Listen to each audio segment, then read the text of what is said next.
What's up, Narko? Gang, welcome back to the channel. If you're not subscribed, you already know what to do. Hit that like button, that subscribe button, hit that bell to be notified for everything that we drop. Today's video is about Trump and addressing the situation that happened in Venezuela last night. Yes, there was an incident that happened. Not really an incident. There was a purposeful incident that happened yesterday. Apparently, the United States has carried out a mission late last night on Venezuela, pretty much bombing their oil refineries, bombing their, I guess you could say military something. But all I know is they bombed the oil refineries, right?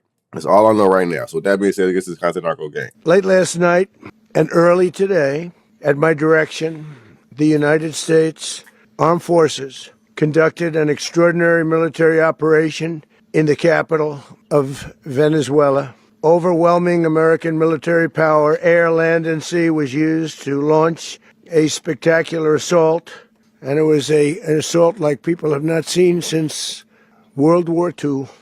It was a force against a heavily fortified military fortress in the heart of Caracas to bring outlaw dictator Nicolas Maduro to justice. This was one of the most stunning, effective, and powerful displays of American military might and competence in American history. And if you think about it, we've done some other good ones, like the attack on Soleimani. Is that how you say his name, Soleimani? Attack on al-Baghdadi. Al-Baghdadi. Obliteration and decimation of the Iran nuclear sites just recently in an operation known as Midnight Hammer. Midnight Hammer. All perfectly executed and done. No nation in the world could achieve what America achieved yesterday, or frankly, in just a short period of time. All Venezuelan military capacities were rendered powerless as the men and women of our military, working with U.S. law enforcement, successfully captured Maduro in the dead of night. It was dark. The lights of Caracas were largely turned off due to a certain expertise that we have. It was dark and it was deadly, but captured along with his wife, Celia Flores, both of whom now face American justice. Maduro and Flores have been indicted in the Southern District of New York, it's Jay Clayton, for their campaign of deadly narco-terrorism against the United States and its citizens. That's what he's going to jail for. So pretty much what he's saying is that he pretty much spilled drugs all over the United States. He sent drugs to the United States and he infested the United States with the drugs. Same thing the cartels is doing. I want to thank the men and women of our military who achieved such an extraordinary success overnight with breathtaking speed, power, precision, and competence. You rarely see anything like it. You've seen some raids in this country that didn't go so well. They were an embarrassment. If you look back to Afghanistan, or if you look back to the Jimmy Carter days, they were different days. We're a respected country again, like never before. These highly trained warriors, operating in collaboration with U.S. law enforcement, caught them in a very ready position. They were waiting for us. They knew we had many ships out in the sea, just sort of waiting. They knew we were coming. So they were in what's called a ready position, but they were completely overwhelmed and very quickly incapacitated. Dang. If you would have seen what So they had a standoff, like the Venezuelan warships was outside, like, nigga, come over here if y'all want to, then we're gonna do y'all something.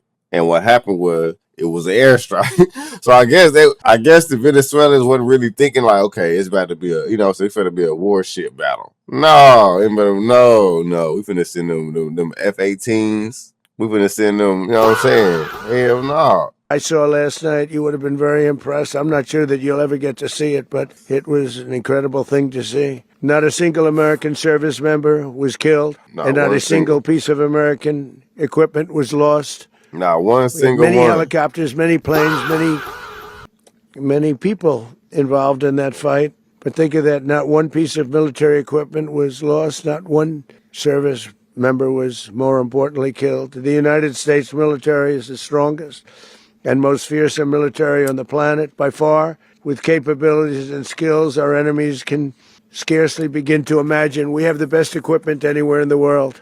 There's no equipment like what we have, and you see that even if you just look at the boats. We've knocked out 97% of the drugs coming in by sea. 90%. Each boat kills 25, on average, 25,000 people. We knocked out 97%.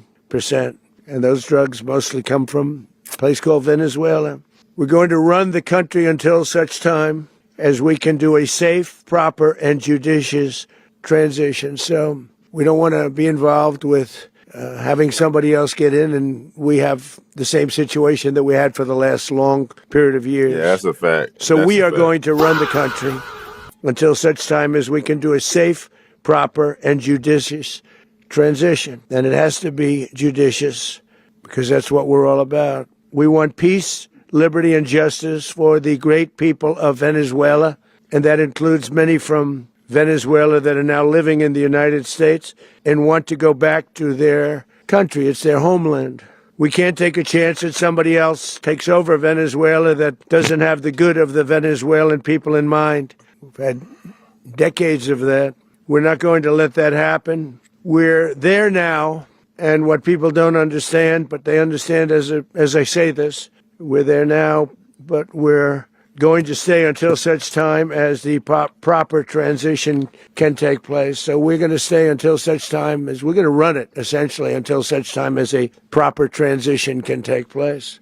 Wow. So America is taking over Venezuela, like politics, like the whole country pretty much. That's actually crazy. I don't know if that's a good thing or a bad thing. I might have to do some more research on that to see how they run America. I don't think they can run, you know what I'm saying? I don't think America can handle two countries, bro. You already can handle, you can barely handle one. You got to shut down the government every year. So how y'all gonna take over, you know what I'm saying, Venezuela, bro? It's crazy. Everyone knows the oil business in Venezuela has been a bust, a total bust for a long period of time. They were pumping almost nothing by comparison to what they could have been pumping and what could have taken place.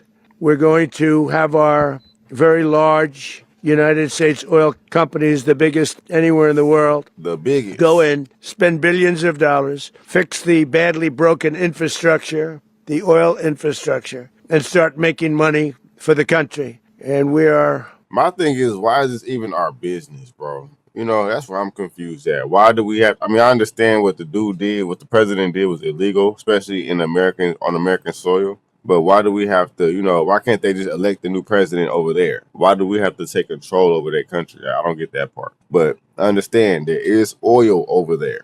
My thing is, we're still in their oil. They have the largest oil refinery in the world in Venezuela. The only reason why I can see us going over there and taking control over their country is to extract all the oil out of the country. And that's, you know, that's been happening time after time.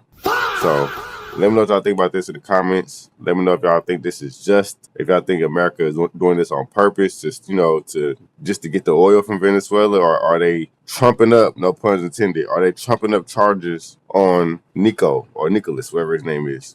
I don't know. Let me know what y'all think about this in the comment. With that being said, we have to stand Narko gang. Peace.